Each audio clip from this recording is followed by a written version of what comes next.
I've been celebrating this American holiday today, and I say it's an American holiday because it's really important to differentiate that it is an American holiday.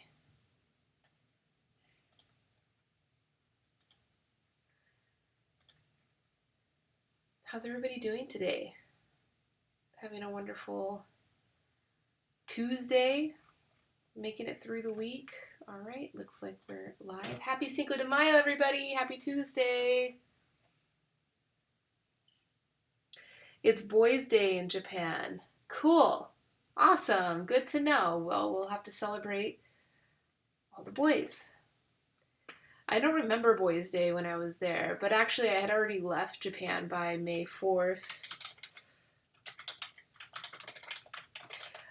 So, I wasn't there to see that holiday, but I did see Girls' Day. So I assume it's maybe something similar to that, but instead celebrating the boys.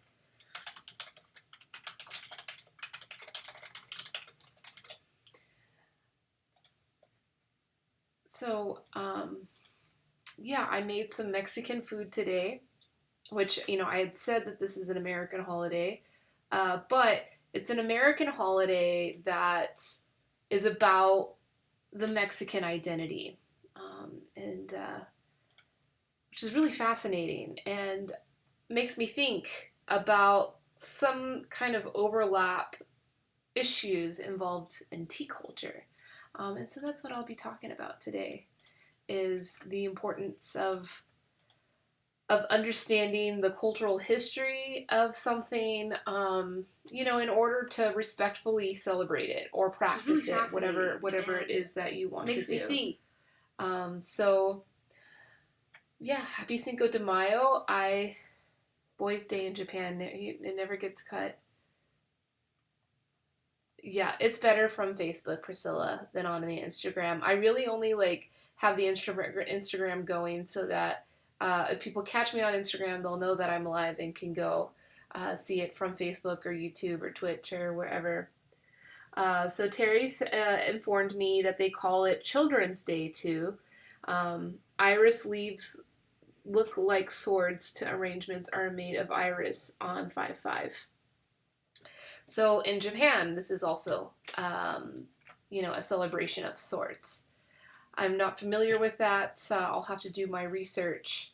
But, just referring to Cinco de Mayo, which is a very popular holiday here in the States, I'm sure you're going to see lots of pictures of tacos and dogs and sombreros. And, typically if we weren't isolating ourselves, you'd see people at the bars drinking Mexican beers and eating Mexican food and celebrating Mexican culture. And that's really what this holiday has become here in the States. And everybody celebrates it, not just Mexican Americans, but everybody celebrates it. I just wanted to give a little bit of background of the history of this holiday, its origins, and where it is now. So, Cinco de Mayo is a celebration originating from Mexico. So there is truth to that.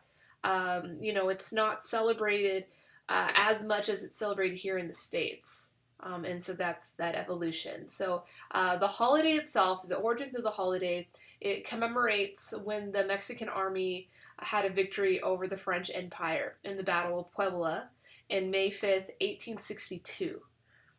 So, very, very similar to stories of other, major national holidays celebrating some type of independence or some type of victory over, past colonization or whatnot. In the 1863, so the following year, people of Southern California started to celebrate this Cinco de Mayo in solidarity with Mexicans, So this was kind of the origin of the connection between American culture and Mexican culture, that there is some level of solidarity. And one little tidbit that I've come to find out recently, is that people don't always immediately know is that Mexico is part of North America. So, what I've come to learn through a couple of people's different perspectives is that they assume that only Canada and United States were North America, while Mexico was a part of Central America.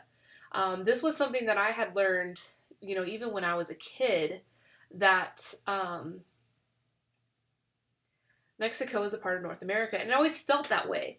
I grew up in South Texas, or spent formable years of my childhood in South Texas, and so yeah, definitely I remember so much overlap and so much connection between Mexico and the United States. Of course, now I think that vibe is very different than when I was growing up, but it wasn't a surprise to me. It just seemed a very common sense that Mexico and the United States were within the same continent, were within the same, I wouldn't say culture, but continent is the only word I could think. My friend, he wanted to do a little bit of a polling to see how many people knew that Mexico is a part of our same continent, or of North American continent. So just went off a little off subject there. 5th May is not at all important. It is. It's important for what it represents of cultural respect. And I'll get to that later in the conversation. Right now, I just kind of want to introduce, the history of Cinco de Mayo and what it means now. So in the 1930s, the holiday evolved from being, this solidarity with Mexican independence to being to celebrate Mexican identity and to promote ethnic consciousness and build community solidarity versus just Mexico as a country's solidarity. And so now, since the 1930s, here we are almost 100 years later, and the holiday has definitely evolved even more. And it, of recent years, has brought up the conversation around cultural appropriation. And that is what I want to talk about today, especially in regards to tea, because this conversation does come a lot about. Priscilla, thank you for sending those pictures. I'll check them out after I finish this. So Priscilla was just educating me about Boys' Day, which May 5th in Japan is an important holiday I've just come to learn. So that's good to know. Let me get my tea going. I've decided I'm going to drink some Gushu Shangpur. I just ate a very heavy meal, so for the first time ever in my life, in celebration of Mexican identity, which I am half Mexican, and so this will be a part of that conversation too. Yeah, I'll get to that later. But in celebration of Cinco de Mayo, I decided to make some Mexican dishes that I never made before, or even ever ordered before. I never ordered these at restaurants. One, they tend to be more expensive, and I've come to learn now why, because it took me hours to cook, but I made from scratch a mole, which is a chocolate or cacao. In this case, I used cacao. It is, oh, something happened to my computer. Let me go fix it.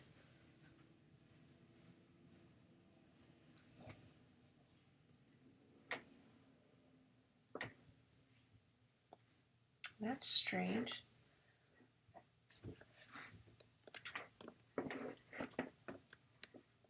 All right, looks like I have to rig it up somehow.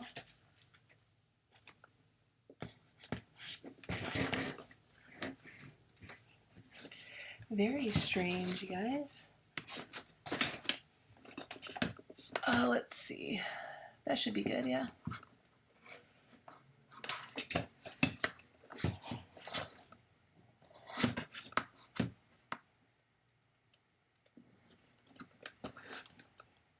All right. Now I'm a little too high.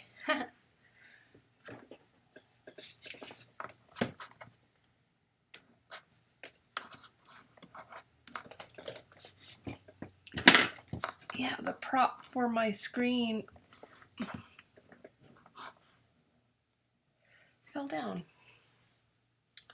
Very strange. I never had that happen before. I think we should be all good now. Yeah, we're fine. This is a little off. Thanks. Hey, Byron Goo, how you doing?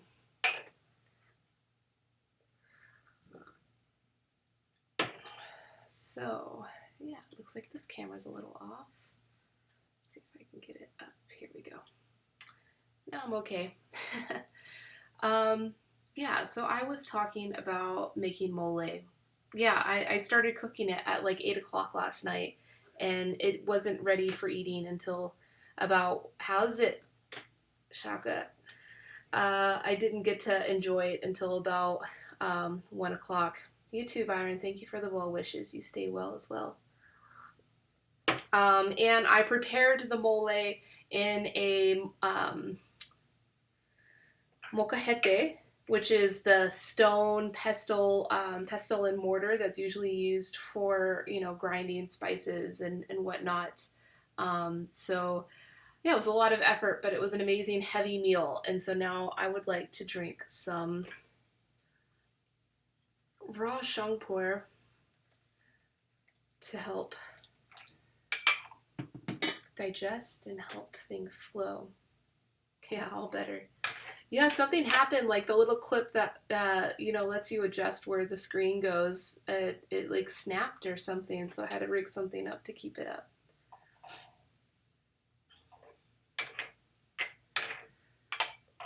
So, what does all this conversation have to do with tea? You're probably wondering. Well, it has to do with culture. And, you know, this is a very controversial conversation, and I'm sure everybody has different perspectives on this, and I am going to hold space for everybody's perspective. But I think it's important in this conversation, regardless of what opinions or non-opinions that you have about it, it's really important. It is. Sheng is very good after a heavy meal, especially when with so much like cheese and everything was pretty much kind of cooked in bacon grease. So really oily meal.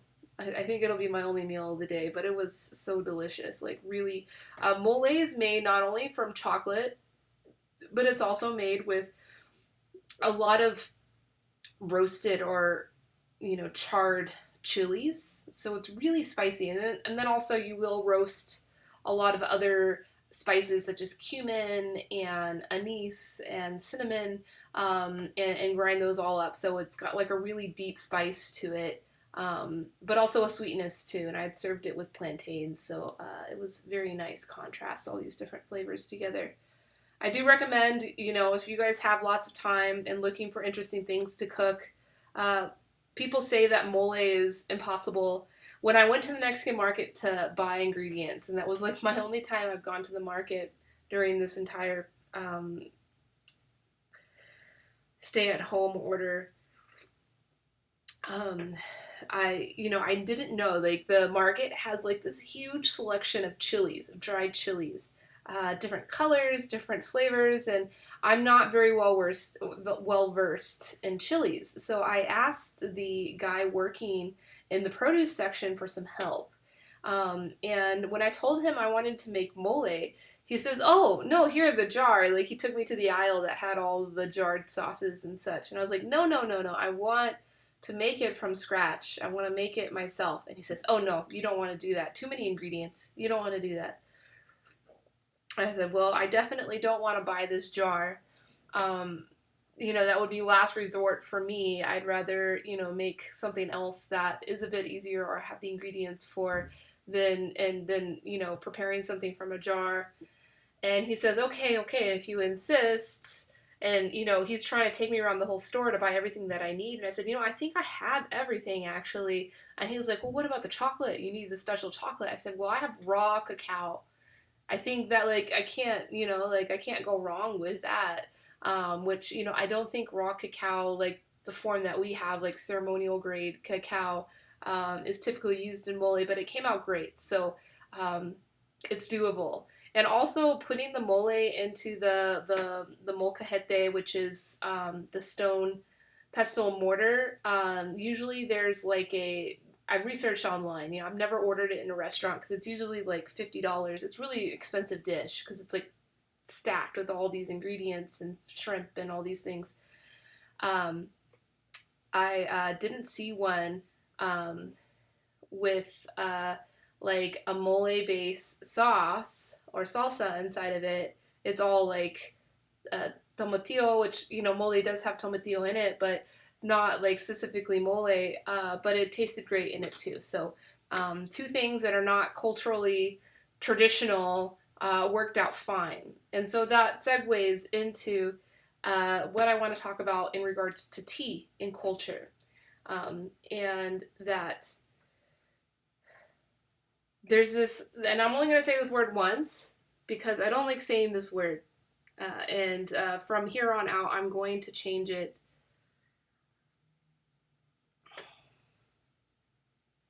There's one recipe for each family. Um, yeah, I mean,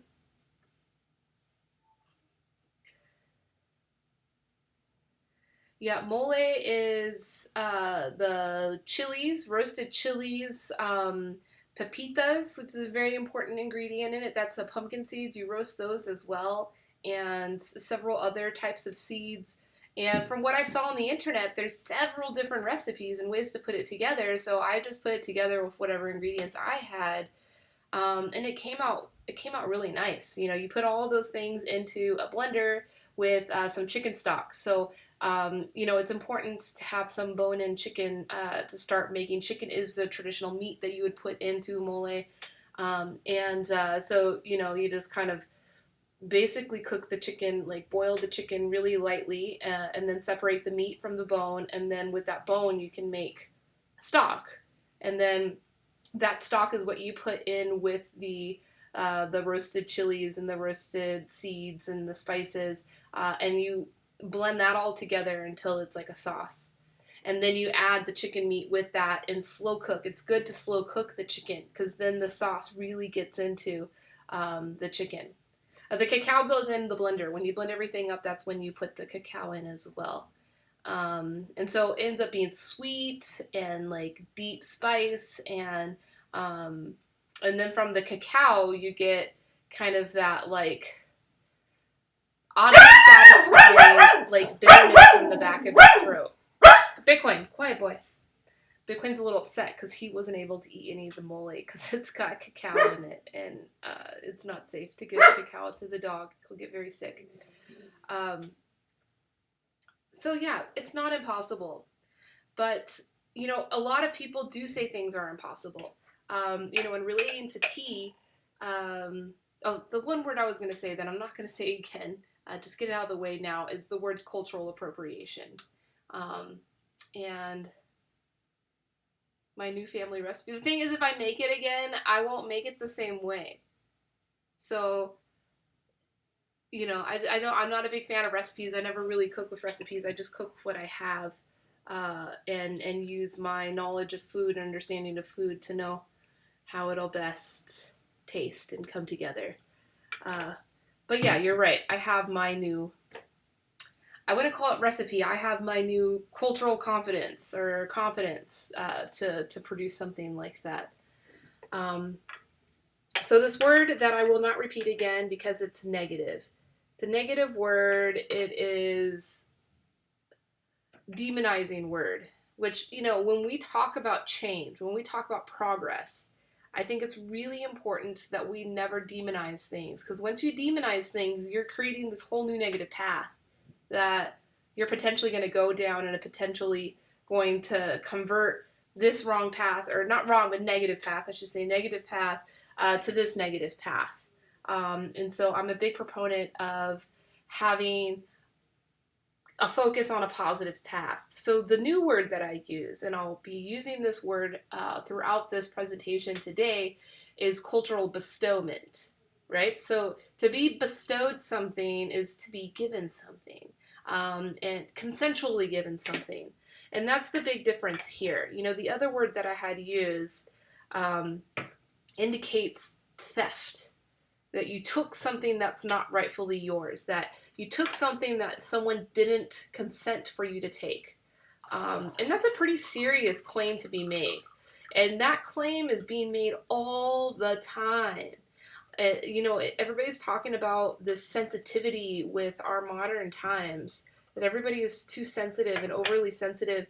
And that's fine. I hold space for that as well. Again, the positive path. Positive path is to be empathetic and understand someone's perspective, that there's validity to it. So if someone's sensitive to something, there's validity to it. Maybe they need to be introduced to an increased perspective to help them see beyond the negative. But there's validity to them feeling that something's been taken from them. Someone's disrespecting them. There's validity to that. But in that same note, there's also some demonization that happens and shaming that happens.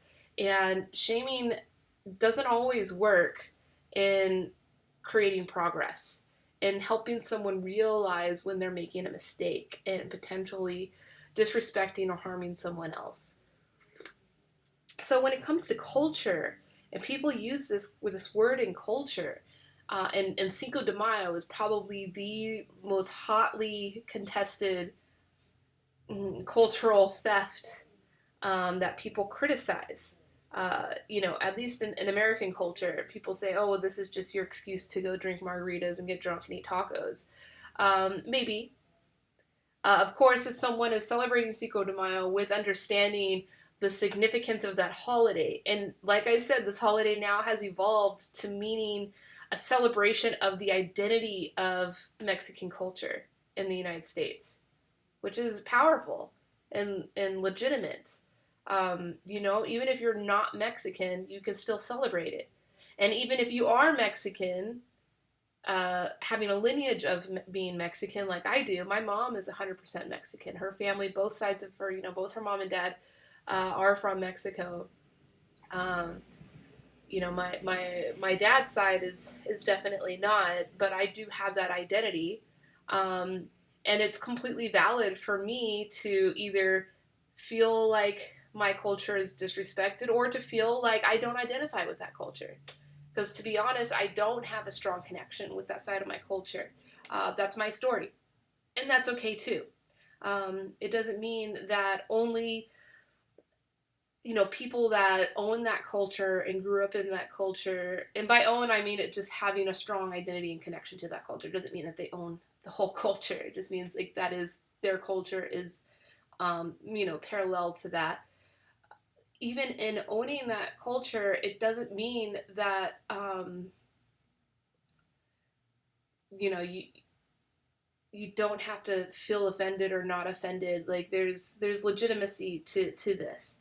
And how it relates to tea is that there are people that grew up with tea just being a common part of their culture,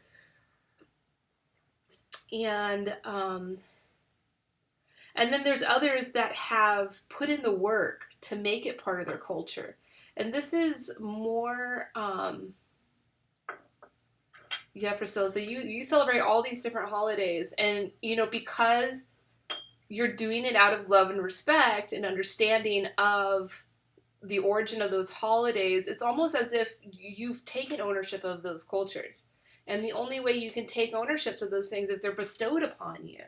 So, people of that culture taught you and welcomed you into their culture. And then, yeah, you're completely allowed to celebrate them or not celebrate them, whatever you want to do.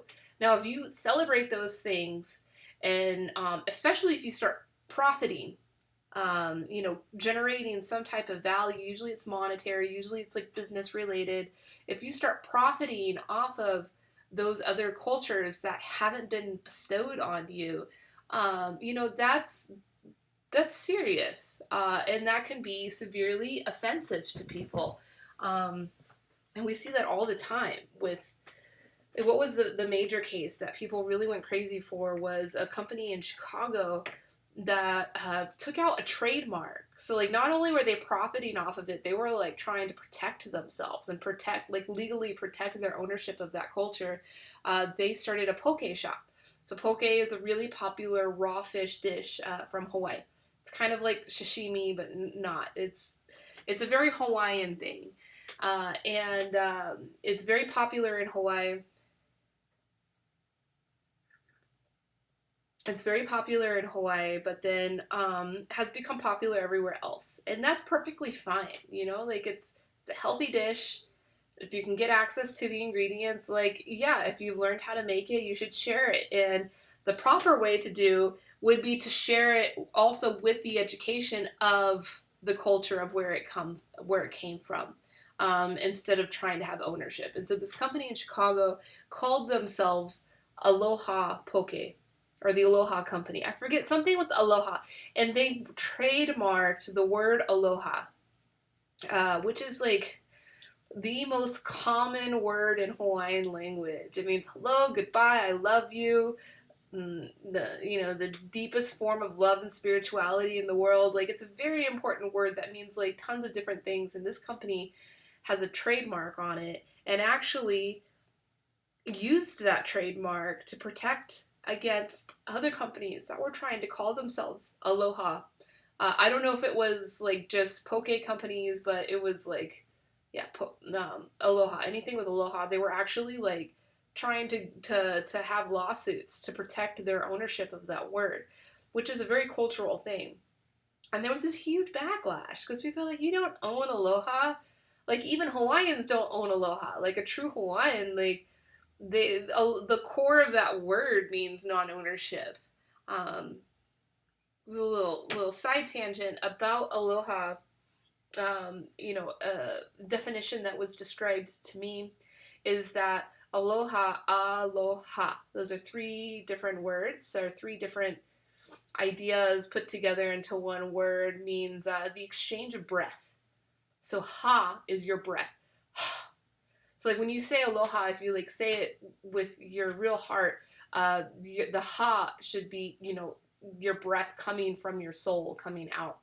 So to connect your breath, and your breath is your soul, when you're saying hello to someone or when you're saying goodbye to someone, you're essentially saying, I connect my soul with you. Oh, wow. That's incredible. It's so powerful. And yes, Priscilla, it's like having a trademark on the word namaste. Namaste is almost like aloha, very similar in meaning, very similar in intention, from those two different cultures. So you're exactly right. It is like having a trademark on namaste, and not even having that trademark, but also like protecting that trademark, feeling that you have a right to tell someone else that they don't have the right to use that word and marketing their product. So yes, these are like the controversial, like very negative sides of what I'm talking about today. And I said the word, and I'm not going to say it again. The opposite is cultural bestowment. And so creating the path to this positive way of bestowment, of respect, of connection is not demonizing these things. So, I want you to be very cautious, and I keep myself in check all the time too whenever I do hold one of my friends or peers accountable for when they're disrespecting someone else's culture, to not demonize what they're doing. Just like I don't want to demonize plastic or there are more effective ways to communicate the positive path to someone where they will actually hold space for what you're saying. Because as soon as you demonize something, or someone, they'll put a wall up to protect themselves from, being called a bad name, or from being thought of as a bad person. So, yeah, I think it's important, if you see someone practicing Chinese tea, to not immediately attack them and say, "Oh, you're not Chinese. You're not allowed to practice that." That is that's a slippery slope, and no one's gonna listen to you if you say that. No one's gonna say, "Oh, you're right. I'm not Chinese. I should go study it." Like that's not gonna be the response you're gonna get. And so we're definitely celebrating their stories and their traditions. When you start talking about cultural bestowment in tea, it's much more important um, when you're talking about the more ritualistic part of tea culture, a ceremony specifically. And when I do a presentation around this subject at tea festivals or whatnot, I always title it, knowing the difference between tea service and tea ceremony. Tea ceremony is a more structured thing, and no one knows that more than you, Priscilla, of knowing the culture and importance of respect and study before you've been bestowed the right to be first a practitioner and then eventually a master, right? And a master is someone that would never actually self-identify as a master. Like that's a title that's usually granted to you from someone else, and a title that you never actually reflect upon yourself.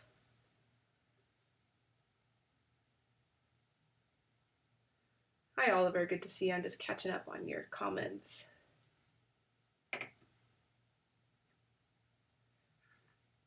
I like how you say that. You say, indeed, having careful arguments, at least initially, is a very good way to argue a debate perspective, and you may gain an ally instead of putting down an enemy. That is exactly true. So, like, once you start demonizing things and, you know, creating like a negative viewpoint, and you start out that way, like you immediately attack someone, like your only potential there is going to be an enemy, is going to be somebody that feels attacked and feels like you're not in it for their best interests. So I always think it's very important to start out any type of argument or any type of controversial conversations around, love and understanding. God, we could be in such a different place if like our diplomacy was run that way. It's pretty crazy, because that's exactly the reason why so many of these like world conflicts have become so escalated, is because it started out with feeling like one little attack that's just snowballed into like this deep hate and lack of understanding of each other. So yes, always with love is very important. So in regards to tea ceremony, this is a very important subject because a lot of people that are new to tea or new to seeing this type of service or this type of experience will automatically assume that it's a ceremony. And that's a valid perspective, but it's also a valid opportunity to educate that person about this being just a service. And so that's why I'm always like really fast to tell people that. It's a part of my practice of informing people immediately. You may decide that your practice is to slowly inform people and let them discover for themselves. I guess I just don't have a lot of patience, and I'm a very direct communicator. So I just immediately want to let them know this is not a ceremony. I am not a tea master. I am simply pouring a cup of tea for you. Like, let's just sit and connect and talk and enjoy this experience together. That's it. Like, there's a culture here, and I'll explain to you all the culture of everything that I have here and where they came from and the significance of them and what they mean for me and what they mean from the places that they come from. But I'm not owning any culture here. I'm just simply celebrating it. And these are all cultures that have been bestowed upon me. There's no like cultural bestowment police or no cultural bestowment certificates that you collect. It's a feeling in your heart, that you just, this has become my family. This has become who I am. You just know it. Where it becomes dangerous, and this especially happens in the marketing of tea. And this has been a conversation that I've had over and over again in these live videos around the struggle of making business and finding marketing power and a marketing voice in specialty tea, is that a lot of people that get involved in the business of tea, and not always business of tea. It could always just be the ego, just ego, just the personality of being a tea person, be it a blogger or a writer or just somebody in the community that likes to hold space around tea for people, they will assume these cultural titles, um, feeling that they're necessary in order to accomplish a marketing goal.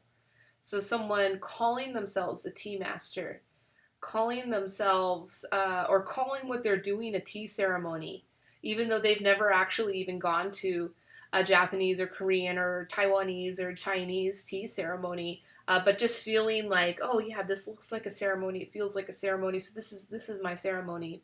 Um,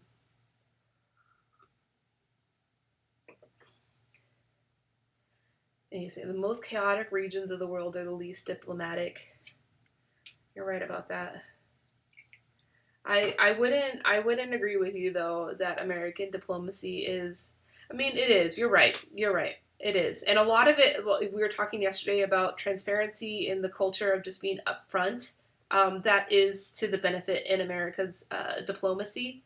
Is that there's not a whole lot of like secrets or information withheld in our diplomacy, but then there is. you know it's like to your face there's not, but behind the curtain there's a lot, and a lot of that is fueling the chaos and the lack of diplomacy in these other regions of the world that you're talking about, because I've lived in those regions.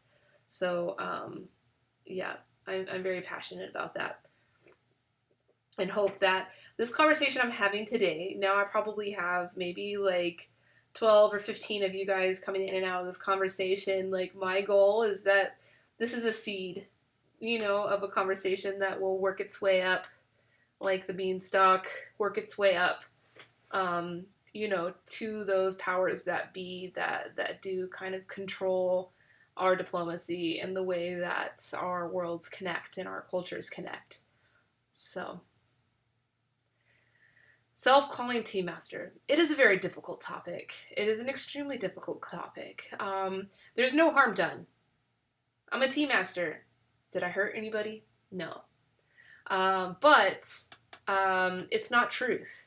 And there are people that have dedicated their life to a culture to acquire a level of mastery. And not that they did that because they wanted to become a master. Like, they never would. You never would survive investing so much time into a practice if that really was your motivation. If that was your motivation, you just find some online course and pay a couple $1,000s to get the certificate. If you're going to invest your life into something, practicing with the ultimate outcome of becoming a master, your intentions are much different. Your values are much different than someone that's self-calling themselves a tea master or any kind of master. But it's disrespectful. And let's say you open up a tea shop and you have a smoke machine when you come up inside the room, and there's like a gong that will play off whenever you go sit at the tea table, and you have just like standard person, maybe they grew up in China and they could walk in and they're like, what is this? This is not authentic. Like, tea is just something comfortable that we sit around with our aunts and our uncles and we just drink and connect and talk.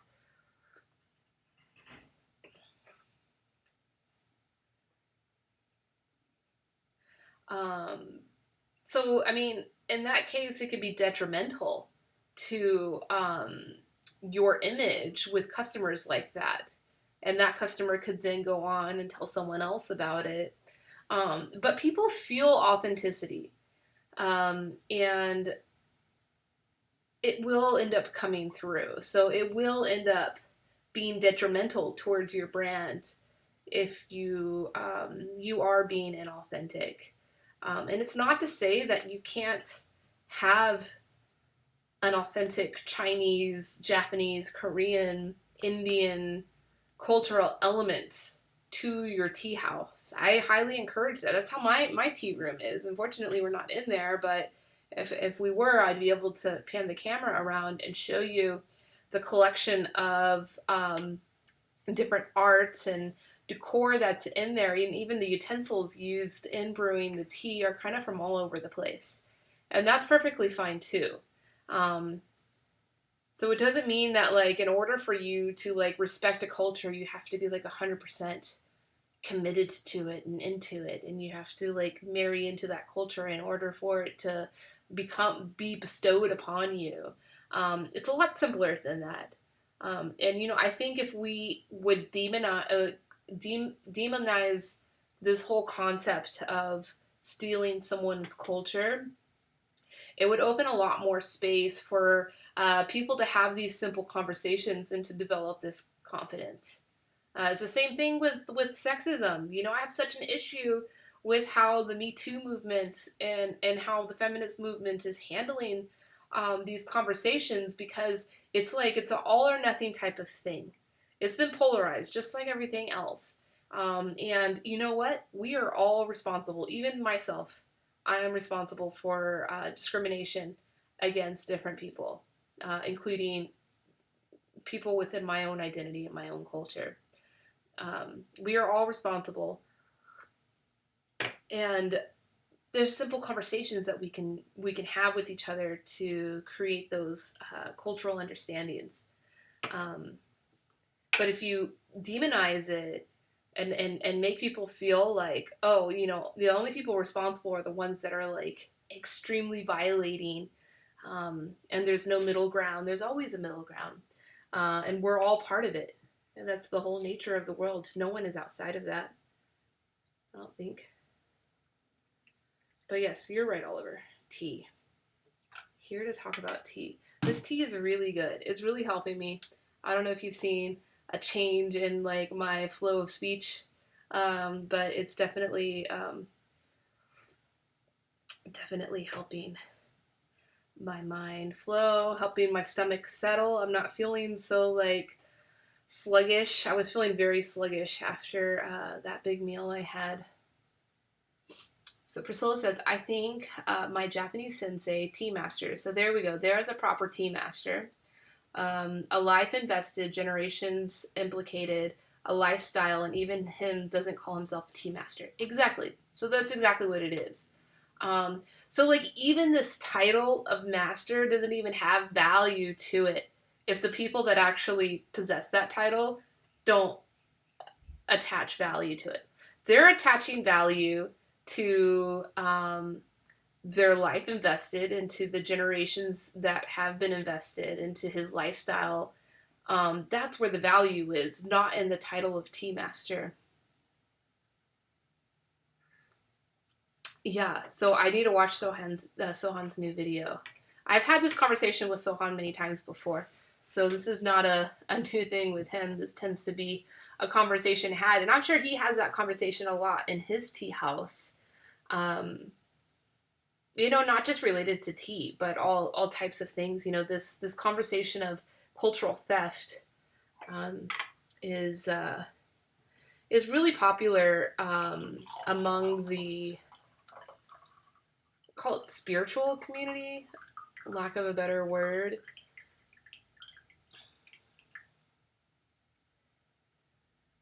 Even fashion. They say, oh, you're not allowed to wear that thing because you're not from that culture. BS. Like, yeah, if you're trying to wear that thing and you don't understand the significance of it, you don't understand that that thing is like really only supposed to be worn at this, particular ceremony, then yeah, you're disrespecting it. But, if someone traveled to that place, made friends with people within that culture, and those people gifted them that thing, and were educated on how to properly wear it and enjoy it and make it a part of their culture, then that's perfectly fine. So yeah, a lot of these spiritual communities tend to have these conversations, around what's appropriate. So this year, I've come to learn that the term gypsy, which is a very popular term in fashion lexicon, especially among the spiritual community, is an offensive term. So we're not supposed to use that term gypsy lifestyle or gypsy. I mean, I guess unless you're really a gypsy, I mean, or whatever that means. Um, or, you've got to describe to people what context you're trying to use that word in. Um, yeah. But, that whole movement of that word becoming so popular was, for the most part, designers that were trying to describe the style. And so they just inherited this word, which actually, means something. So yeah, these are all very hard conversations to have.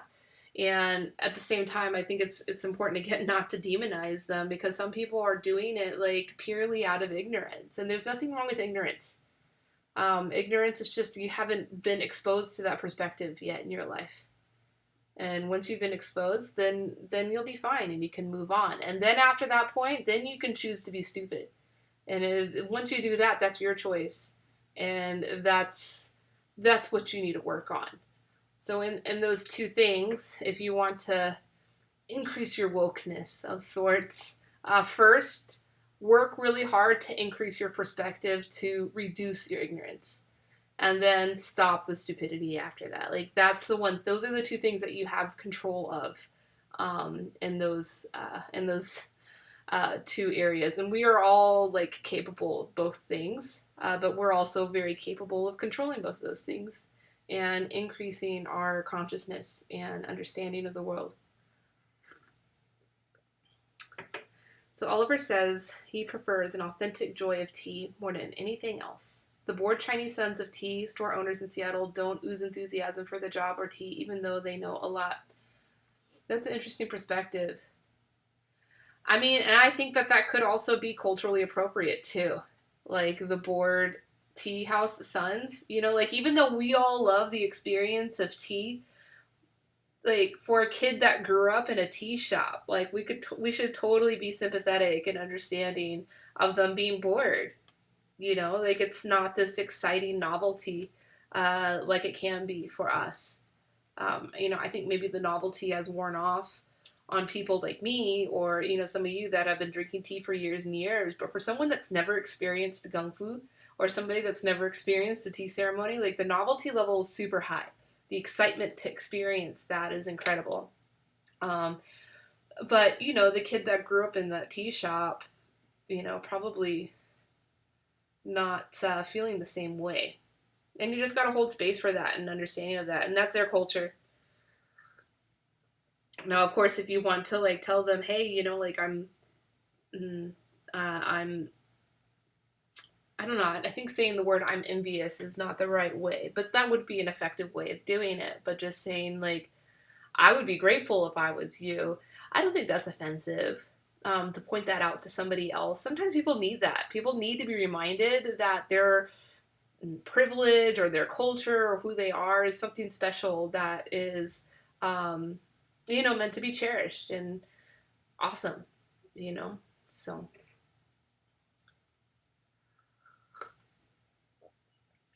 whether or not a term or concept is harmful depends on context. That's true. It's all about context. That's why we have to fully listen. Always listen to the entire story.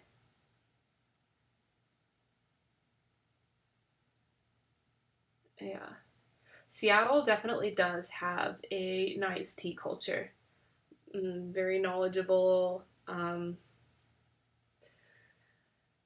established, and pretty authentic for the most part. I mean, even that story of the bored kid in the tea house, that's very authentic. You go to a tea house in China, that's exactly what you're going to experience too. So it's pretty on point.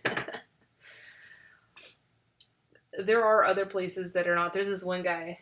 I won't name names, but there is one tea house in Seattle that is not authentic one bit. And it would be authentic if the guy was just like honest of saying, this is my old culture I've made. The tea that I sell here is from just this tea trader in China that I met and I want to do business with, and this is the way I've chosen to do my business. But no, that is not what's introduced to you when you enter his tea house. When you enter his tea house, There's literally a smoke machine. There was a smoke machine when I went in there. I don't think I saw a gong, but there was a smoke machine. Big, beautiful wooden uh, gong fu tea table, and he's doing the gong fu, but the tea is not good. He's definitely buying it just from some market trader, but claiming that it's all farm direct and artisan made, and everything is like authentic and real and um, yeah, so that doesn't feel authentic. I haven't returned to that tea house. I have no plans of returning to that tea house because I just didn't feel the authentic sense of tea. And that authentic sense of tea is just a holding space, just making someone feel comfortable being in your space and being in your energy sphere or whatever, however you want to put that. Tea is the ultimate space holding tool. And space holding is just like making someone feel comfortable, so comfortable that they can be vulnerable. And that's important. Vulnerability is really powerful. And if you can use tea to let someone feel that vulnerability, it could change their life, it could save their life.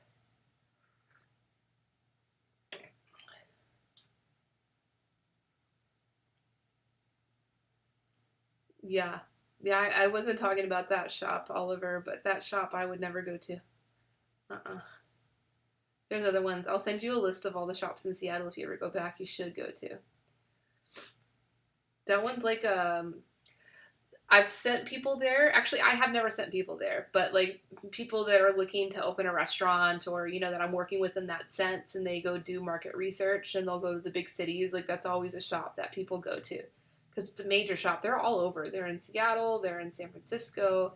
Uh, but like every time they've come back to me and told me that experience, the contrast of like sitting in my tea room to drink tea versus somewhere else, or not somewhere else, but this particular place, is that they felt like that place was like a snake oil sales, that like they have like a whole like um, sales strategy of how they get you to actually buy something. Um, yeah. Which one do I love in Seattle? Um,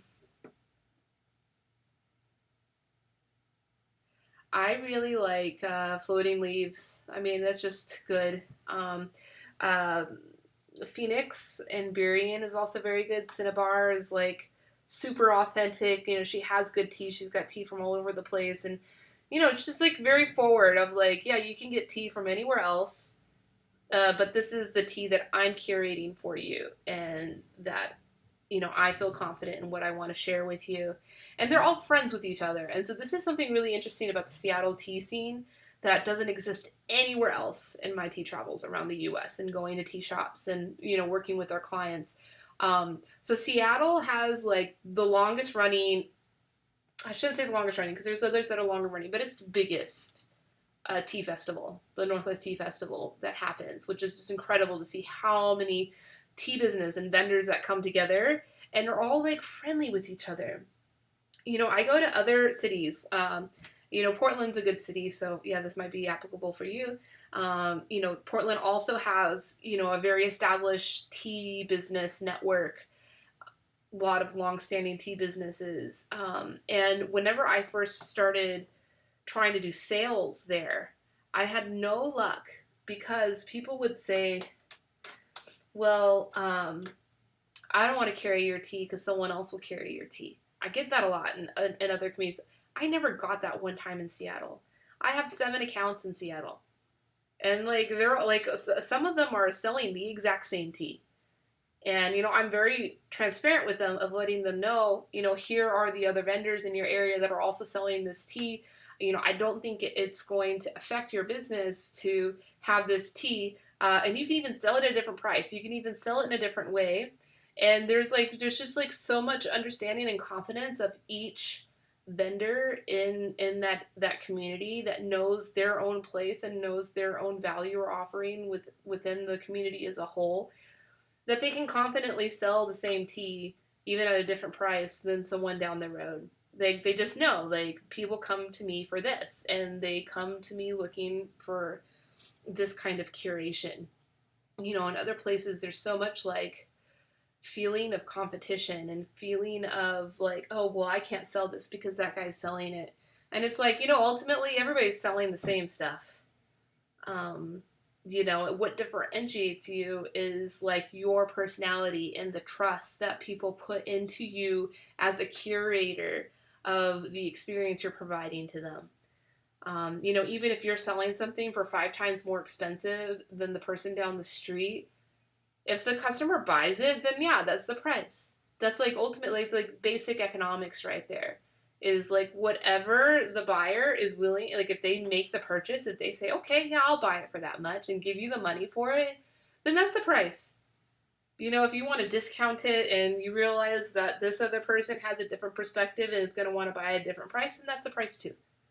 Right? So, like, all of this kind of like fear that you can't offer the same thing as someone else, or everybody's just going to price shop you. Yeah, you might have a marginal amount of your customers that are doing that. Amazon is a great example of that. And so that's why I tell people when they want to get into the tea business to stay away from Amazon. Not only is Amazon going to like take most of your profits, but they're going to like, they basically like they've engineered the buyer experience to be price competition type of a thing. They line up all the apples for you to see them all and decide which one you want to get. And for an uneducated consumer, they're definitely going to go for the cheapest one or the lowest priced one. I don't like using that word cheap, but the lowest priced one. Now, if you create a really authentic, awesome experience when someone walks in, they're just like, I want this to become part of my lifestyle. They're going to pay what the price is and support that. And they're not going to like experience that and then go to Amazon and try to figure it out. Like, yeah, there might be a very small marginal group of people that will do that. But most people, when you build that authentic connection with them and you've created your own culture to be celebrated, and people know when they come and interact with your brand that they're going to get to celebrate that culture, you're going to do just fine. So yeah, that's my thing about Seattle. I've been saying that for years. Yeah, I don't want to share my opinion on that, Oliver. Yeah. Like I said, I like to keep a positive outlook. So Priscilla, catch up.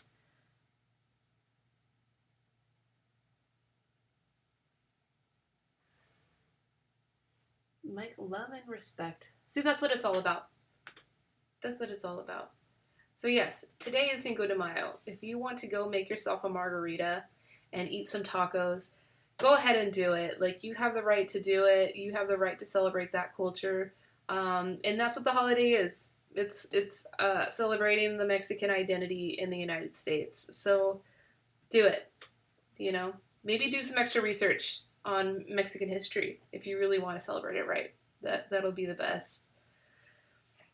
Thank you, Instagram. Bye-bye. Oh, this tea is still giving. My water's cooled down a bit, but I'm sure I can still steep it. I appreciate you guys all letting me have this conversation. If anybody wants to join and drink tea with me, you're welcome to. I am drinking a let's put this link here so you guys know. If you guys want to join, you're welcome to. I am drinking a Gushu Mao Cha from 2014 from Kunlushan, Kunlu Mountain, not too far from Kunming, on like northern Yunnan.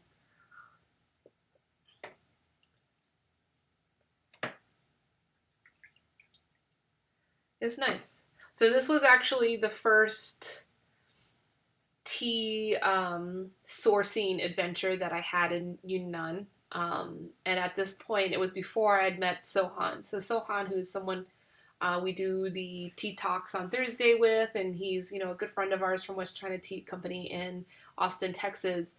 He's become, like one of our main point people that we work with in Yunnan. Now there are several other relationships that we've built, but back in the day, back in 2014, the first time that I went there, we knew no one. Um, and so we just rented a car and just drove around and looked for tea villages and just try to figure it that way. So it is possible to do it that way. It's difficult, and I learned a lot in that experience because the energy, the energy that you immediately project, and this is all related to what I'm talking about today.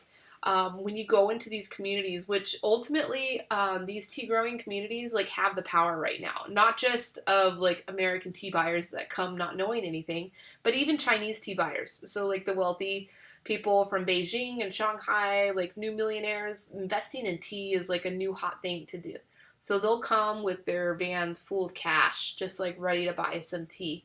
To take for aging and to create into their retirement account or whatever. They will go there completely uneducated. And the farmers have a lot of ability to lie, lying is the core of it. But, like these buyers will come in saying, I want the most exciting, the most potential for value generation, the best aging, the oldest tree, the most unique. Like they come in with all this excitement and they think they have the power because they have the van full of cash. But the farmer has all the power because then they can say, oh yeah, I'll get that for you. Like I'll get you the most exciting stuff. I got it right here. I got a bag of it right here. And, ends up being not anything what the farmer says it is. Having the power to be exploited. That's it. Yeah. We all have that. The privilege to be exploited. Yay. Cheers to that. We all have that. We really do. And so that's why, yeah, like being cautious of your culture and someone else's culture and how you bring those things together, which we should be doing. I'm not trying to demonize it at all. I'm trying to say, yes, we need to do that, but we need to do it effectively. Not doing it with this like distrust and this like intention of trying to one up the other person to take something. Because, like, yeah, that person that comes with a van full of money, just like the American tea buyer comes, with their money, wanting to buy the most exciting tea because they want to take it back home and have the most exciting tea for all the pusaders, to line up to buy. I think you coined a term from Sohan Fan, pusaders. Those are the poor tea drinkers that are chasing the high. Yeah, so that's a lot of times what happens. And so when you come in with this like energy that you're wanting to get something out of it, of course they're going to come back and say, okay, yeah, I'll get you something. And now when we do our tea sourcing in Yunnan specifically, because that's where the farmers have the most power. There's other places where there are power dynamics like that, but there's a very big area with hundreds of tea growing communities with these power dynamics in Yunnan alone. When we do tea buying there, we go in with a much more humble approach of, first coming in, I'm a student, I know nothing, I want to learn, and I understand that I have no right or privilege to learn from you, but that's cool. Like, let's just see where this goes. And you're going to have like a far better chance of success of taking your time of doing it that way than coming in and saying, I'm the most powerful, important tea buyer in America, and I need the most important thing for you to sell to me. That doesn't work anywhere. I mean, even whenever I go to Nepal, like that's usually what people say to me is like, oh, you're a very important buyer. We have the most important thing for you right here. And I say, no, I'm not. Like, let's just like go eat a meal together. Maybe we'll get drunk and sing some songs together. And then we'll talk about this tomorrow. I'll taste your teas and I'll let you know how they're doing and if they're ready for the market. It's far more effective to be humble and hold space for someone else, to bestow their culture upon you. And same thing with bestowing your culture upon them too, right? That it doesn't work just one way. It's got to work both ways. You have a stable Genmaicha from Perches.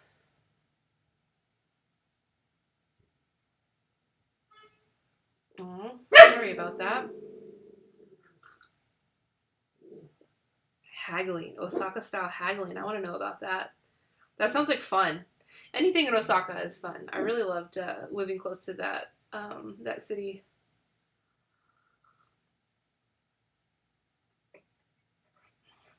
Yeah, haggling is an interesting thing. It's a very interesting thing. And sometimes I feel like if you don't truly understand the culture of haggling in that specific culture where you're trying to do it, you probably just shouldn't do it.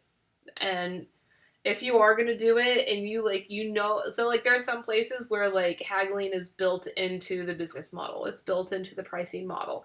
Especially if you're coming in as a foreigner, prices get inflated specifically for you. And so yeah, if you can have an honest conversation with that person about what you know.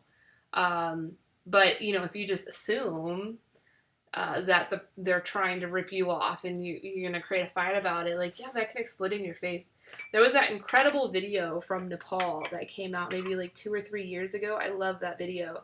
um, not not because of the violence, or there's a very violent energy to it, but it really explains a lot about the lack of cultural understanding between these power dynamics. So the video it was shot by an Australian tourist with her son. So it was like a mother and a son trekking through the mountains in Nepal. And they stopped off in a village to buy a cup of prepared chai, tea, milk tea. And the vendor in that village naturally brought the price up.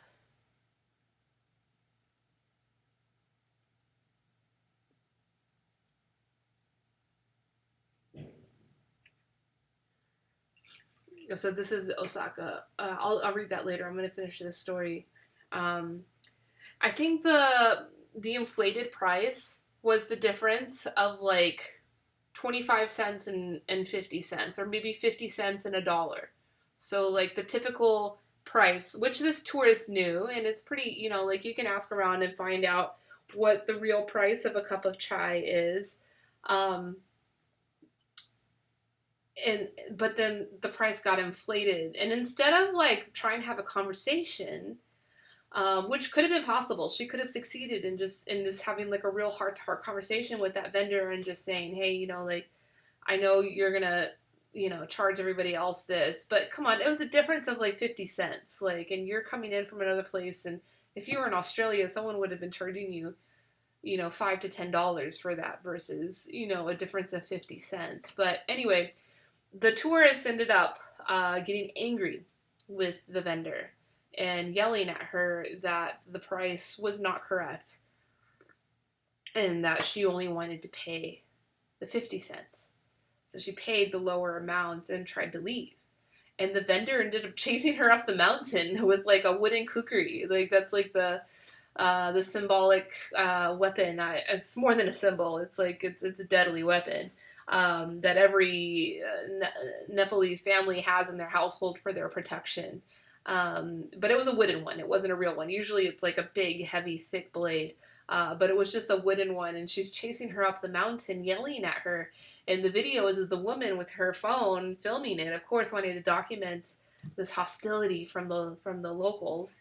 And the lady's just yelling at her, "You entitled tourists, you come here and you think that you can just, demand and not, take care of us. We're poor, and you come in here and you come to our communities and take our things." And she had some valid points. Maybe she was a little too angry and took it a little too far. But it says a lot about how sensitive people are about their culture and about their identity. And again, all related to what I've been talking about all day long is if you want to have successful relationships and connections with people that are going to benefit you into the future, you should always approach them with humility and communication versus hostility and demonization. No one got hurt in that video as far as I know. Actually, maybe I'll play it for you guys. This is just, it's entertaining.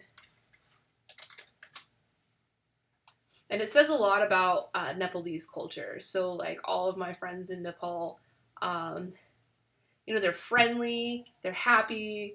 Every day when I'm there, it's always, laughing and dancing and singing at nights. And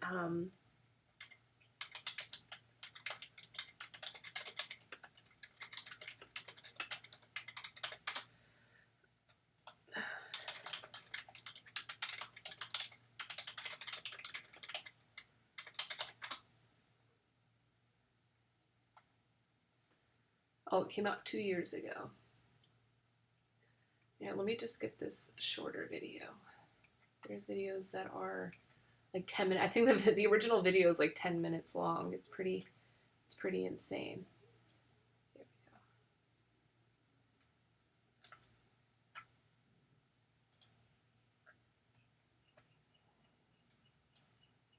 go. Let's get the volume on here. My son, please, my son is watching. No problem. No, please, please.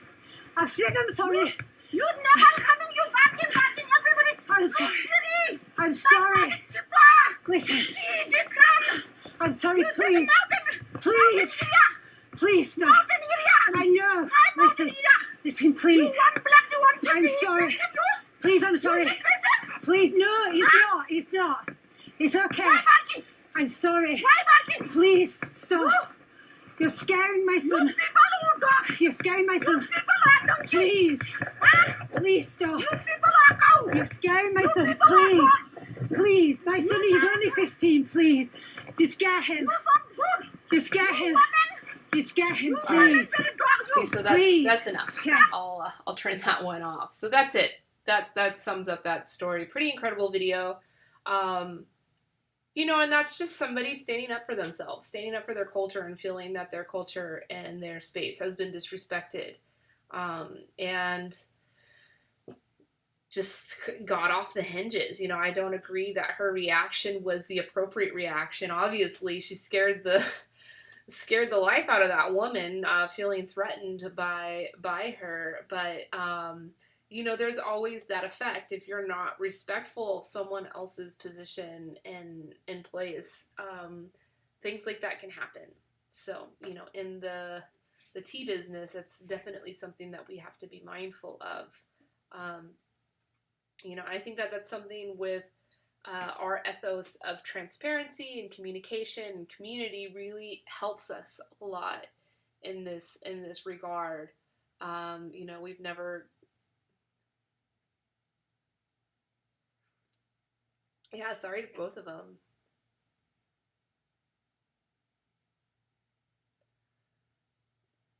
Yeah, it's a pretty shocking video. But Nepalese culture is like that. So, like, they're, like, happy, laughing, dancing, but as soon as their family, it's always about family, always about community. As soon as that is threatened, like, they're on it. I mean, we've ever heard of Gorkha regime in now they're part of the UK army, but like the Nepal forces during British colonization was the only regime that was successful in holding back the British invasion or British colonization, which was very aggressive and was very successful of like colonizing all of India, colonizing many parts of Africa, colonizing many parts of the rest of the world. But when it came to the Himalayas and trying to come and attack and colonize that, the Gorkha were very successful in holding them off. The only part of Nepal that wasn't able to... So the backstory is written in other articles. Yeah, you can research that. Google it, Oliver. They do. Everybody in that video explains, including the Australian lady, explains what had happened and why they got to that point up the mountain with 2 wooden kukris being threatened to her. If you just Google search Nepal woman chases tourists up mountain with kukri, That'll be the first story that comes up. You'll find it. It's a very famous viral story now.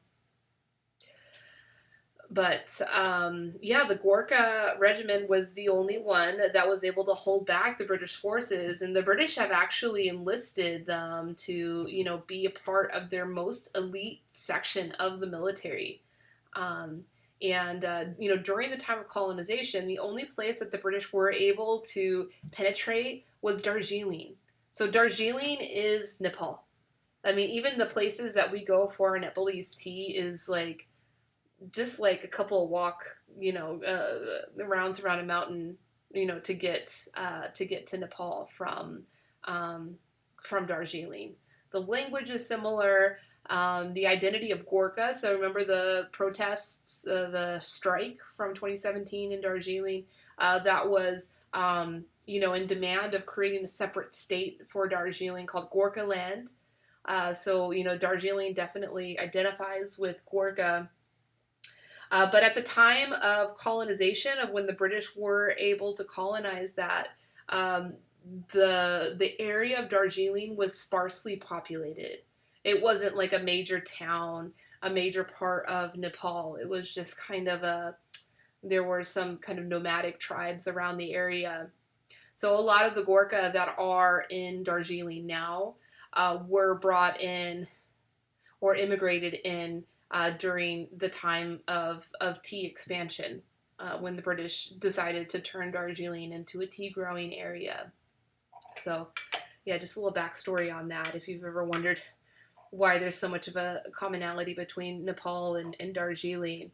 But my friends in Darjeeling as well as Nepal, as friendly as they are, they're fierce, and they've proudly have their kukri on their mantle ready to go. They say, yeah, if we hear a knock at the door at night when we're not supposed to have one, we go and grab our kukri. It's the first thing we do. And they're very proud of that fierce warrior element in their culture. In fact, young boys, like their ultimate goal for when they, get out of school and like, what are they going to become? Here it's something like, oh, hopefully he becomes a doctor or something. They're joining the Gorkha army is the top goal that they can have. So you'll oftentimes see 16 to 18-year-old boys like training, like when we're sourcing tea, we'll be in the middle of nowhere, like climbing up, the cuts in the mountain to get to the next village or whatever. And you'll just see a young man just like running up the mountain. You're like, what is this person doing? Oh, training for Gorkha army. It's like, it's a saying. It's like a whole thing. And so now that's like kind of one of my jokes, that I'm also training for the Gorkha army. Cause yeah, I would like to be fierce. I would like to be a warrior. And that's a tiny sliver of culture that's been bestowed upon me with all the time that I've spent there, and understanding what that means. Like, I'm not literally training for the Gorkha army. So, like, whenever I go to Darjeeling, I'll go for runs through the mountains. And I'll just be some random white girl running through the mountains there. And people will stop me and say, what are you doing? What are you doing running around? I say, I'm training for the Gorkha army. And they all get a kick out of it. Because they know, like, I'm saying that as a joke, but the only way I know that to be a joke is because I have obviously spent some time in that culture and understand what it means to them for the young men to make it into the Gorkha army. Pretty much if you make it into Gorkha army, you are like set for life. Your family is set for life. You have a career for life. And so it's such a high honor and such a high goal for young boys. So yeah, that whole idea of training for the Gorkha army is like, and even like when I've had like heavy business conversations with producers, and I talk about like, for instance, just an example, like they'll ask me, oh, is there a big buyer that we can sell to? And I'll say, oh, well, big buyers like to work on terms. And if they can't sell your tea, there's a risk that, they won't pay. Like, how are we going to safeguard on this? We got to get some contracts in. And their response is, no, you have a kukri, just go knock on their door with your kukri. Just a very aggressive thing to say. And they like, it's like a joke, but then it's not a joke. It's like really serious. It's like, no, if we need to stand up for ourselves, we'll stand up for ourselves. That's the moral of the story. So yeah, a little off topic from the Cinco. Hey Jason, good to see you. You're on Sale's cell phone or computer. Cheers. Happy Cinco de Mayo.